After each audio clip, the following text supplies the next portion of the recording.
Hello, God bless everyone today. This is Lori from Spirit Warriors of Christ. I hope you are having or have had a wonderful day. Today, I'm going to talk about the United States Constitution. The signers of the U.S. Constitution on September 17th, 1787, the Constitutional Convention came to a close in the Assembly Room of Independence Hall in Philadelphia, Pennsylvania. There were 70 individuals chosen to attend the meetings with the initial purpose of amending the Articles of Confederation. Rhode Island opted to not send any delegates. 55 men attended most of the meetings. There were never more than 46 present at any one time, and ultimately only 39 delegates actually signed the Constitution. William Jackson, who was the secretary of the convention but not a delegate, also signed the Constitution. John Delaware was absent but had another delegate sign for him. While offering incredible contribution, George Mason of Virginia, Edmund Randolph of Virginia, and Elbridge Gerry of Massachusetts refused to sign the final document because of basic philosophical differences. Mainly, they were fearful of an all-powerful government and wanted a Bill of Rights added to protect the rights of the people. The following is a list of those individuals who signed the Constitution. Many of those who signed the Constitution went on to serve more years in public service under the new form of government.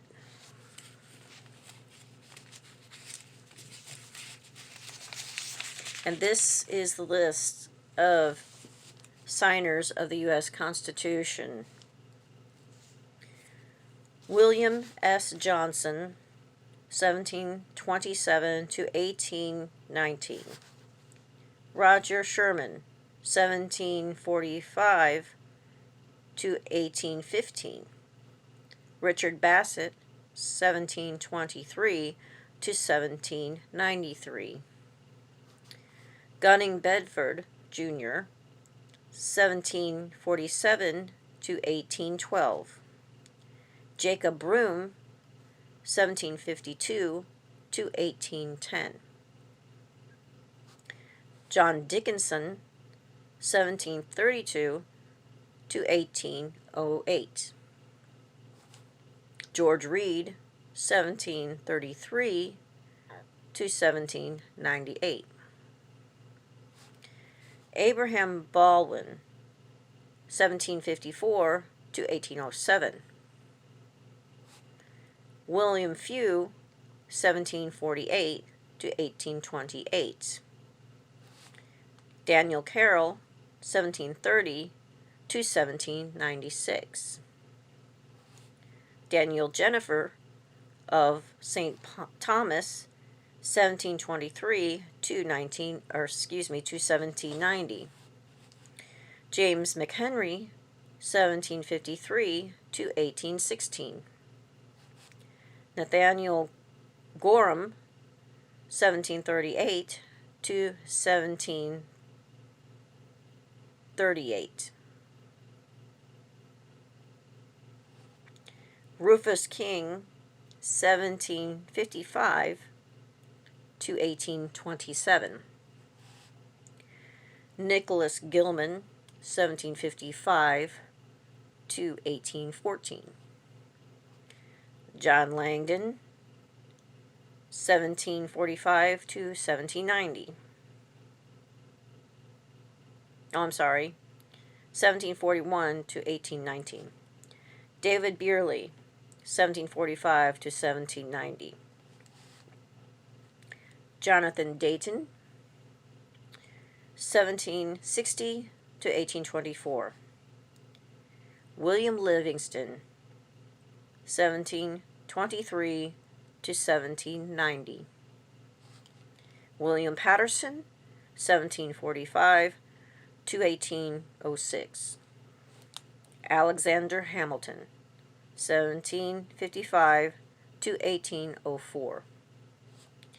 William Blount, 1749 to 1800. Richard D. Speight, 1758 to 1802.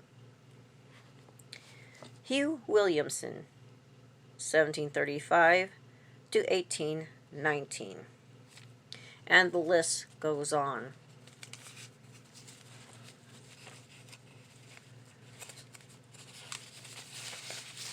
These that I'm getting ready to list to you are the founding fathers of our country. The first one being Alexander Hamilton, followed by Benjamin Franklin, then Thomas Jefferson, James Madison, John Adams, Samuel Adams, Patrick Henry, James Monroe, Gouverneur Morris, Benjamin Rush, Roger Sherman, Richard Henry Lee, Robert Morris, John Penn, Robert Treat Paine, sorry, I read that wrong, Rufus King, John Dickinson, and Samuel Chase. All these men were our founding fathers.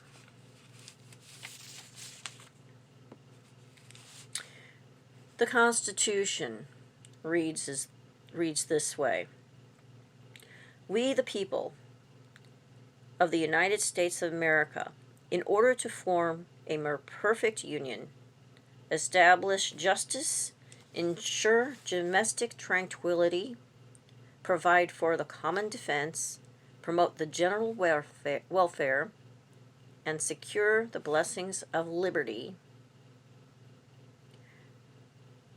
to ourselves and our posterity, do ordained and established this Constitution for the United States of America. Note, in this Constitution, it says, and secure the blessings. Why would you use the word blessings? If you were not founding the country on biblical principles, on godly principles.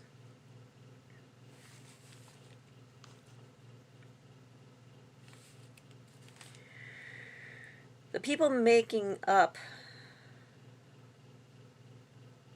said government work for you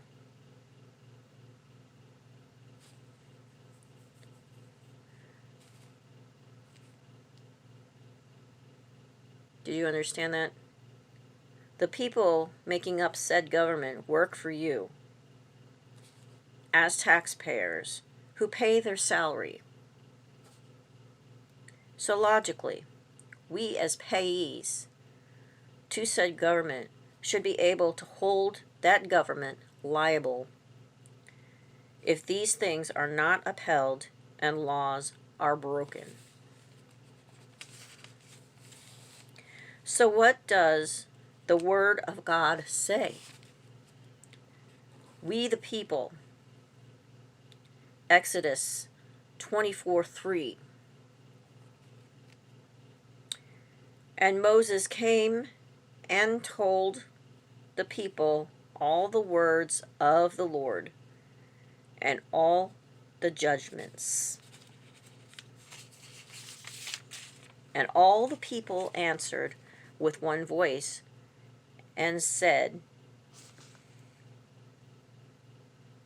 all the words which the Lord hath said, we will do.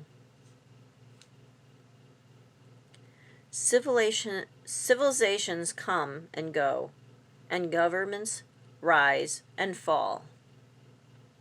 Because our Creator loves people, He also blesses each nation with a span of lifetime so it might prosper and do well.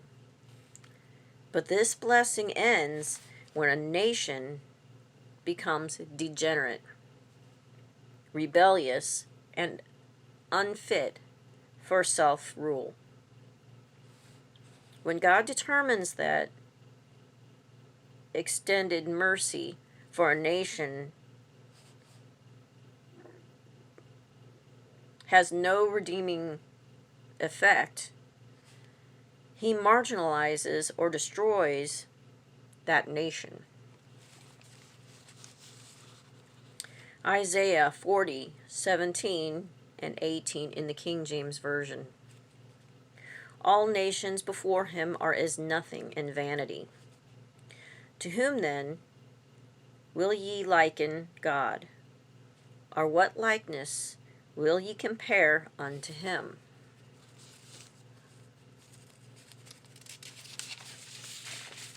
Daniel 2:21, the King James Version. And he changeth the times and the seasons. He removeth kings and setteth up kings. He giveth wisdom unto the wise, and knowledge to them that know understanding. Some of you may remember when you were young in school, putting your hand over your heart and saying the Pledge of Allegiance. God is in the Pledge of Allegiance.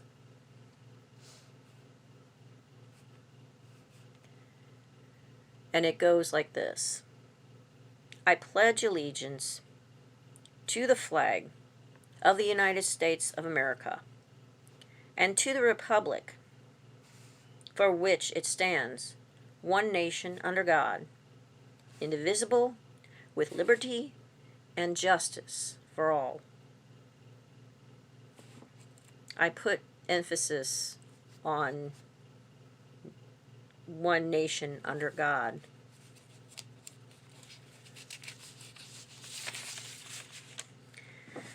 Then there's that old favorite song, God Bless America, which mentions God. And don't forget the song, My Country 'Tis of Thee.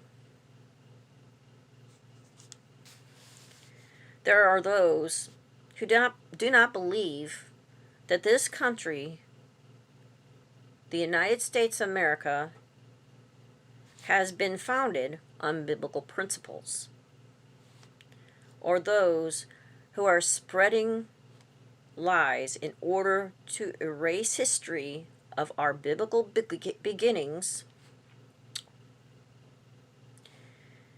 This is futile because you cannot erase history.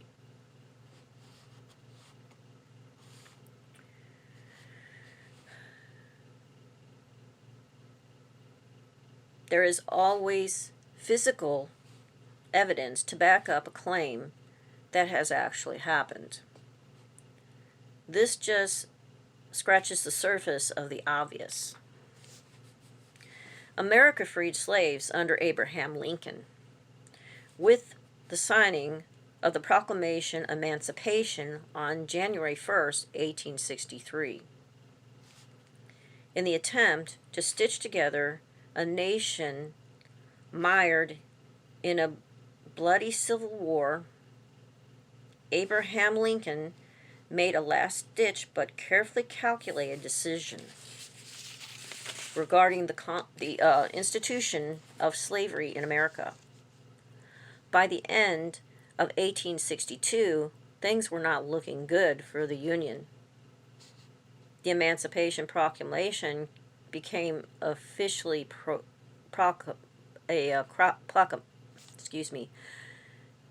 The Emancipation Proclamation became official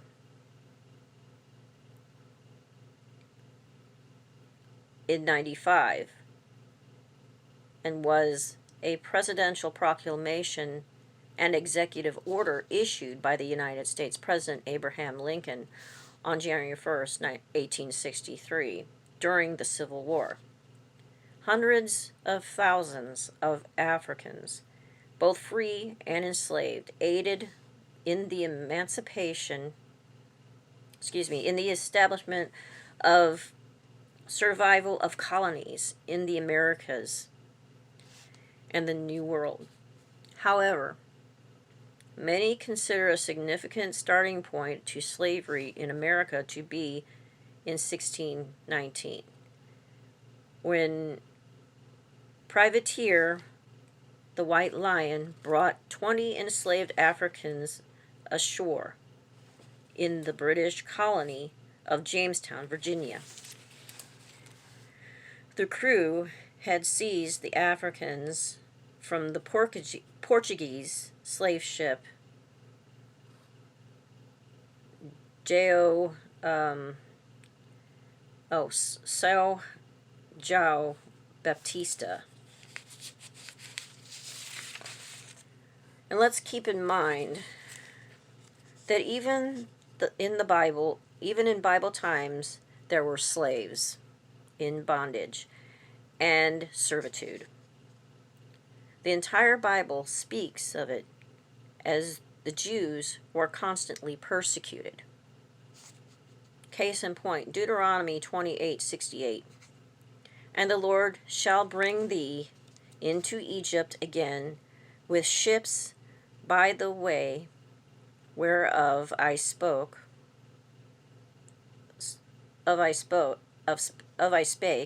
unto thee. Thou shalt see it no more again. And there shall be sold unto your enemies for bondmen unto your enemies, and bondwomen, and no man shall buy you. The Jews were not a black race of people. However, they were of colored skin. The color of skin, hair, eyes is a very important racial trait. Whether pigmentation is a fixed trait, that is a racial characteristic transmitted by heredity, or is influenced to any extent by climate, altitude, nutrition, and social condition, is a question on which anthropologists are not agreed. However, the ancestors of the people of color died in their time. Death by crucifixion was far more barbaric because of the suffering by having to endure nails the size of railroad spikes through your hands and your feet.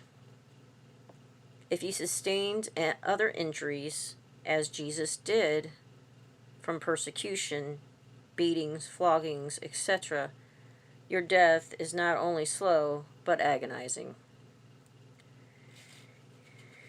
In an interview, a medical doctor stated that Jesus' injuries were so extensive that just in order to take a breath while on the cross, he would have to physically lift himself so his back would not scrape or touch the post of the cross.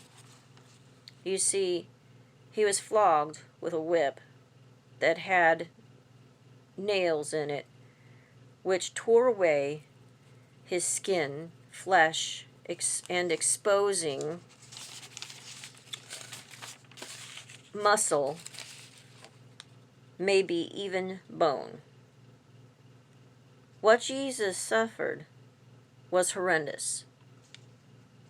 The Guardian attributes the invention of crucifixion as a method of punishment to the Persians sometime from 300 to 400 BC.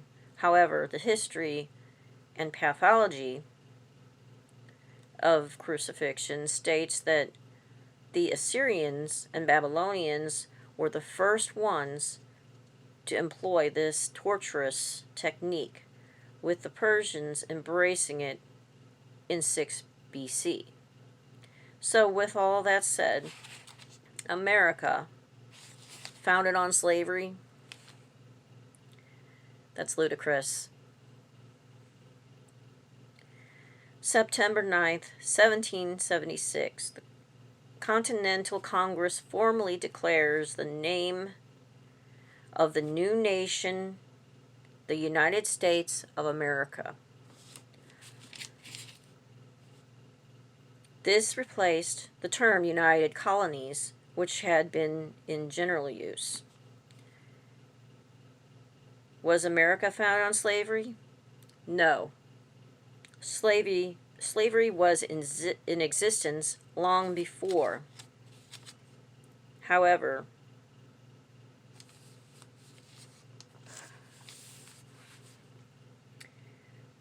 we were founded on biblical principles.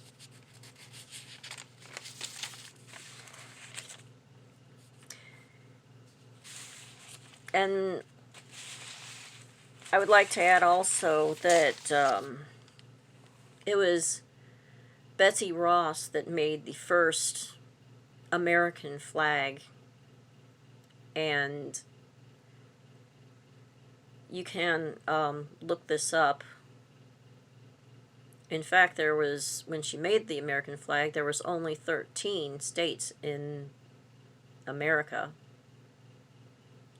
So anyway, I know I kind of butchered reading through that. I hope you understood what I was trying to say, and anyway, I hope you enjoyed this information and that it helped to clarify that the United States was not founded on slavery, and that anyone who is saying that it was is speaking blasphemy and lies, and God will have his day with them. Because God blessed America. Why do you think that we have been so prosperous throughout the ages? And why do you think we have been able to overcome hardships? Why have we had everything we need and everything we want? It is because God has blessed us. Although, unfortunately, Americans are too arrogant and self-absorbed to realize how blessed they truly are and take everything for granted, along with taking everything they're given. So that was my two cents worth for it. I thank you for watching. Things are getting crazy out there, so be careful and pray for Israel, and pray that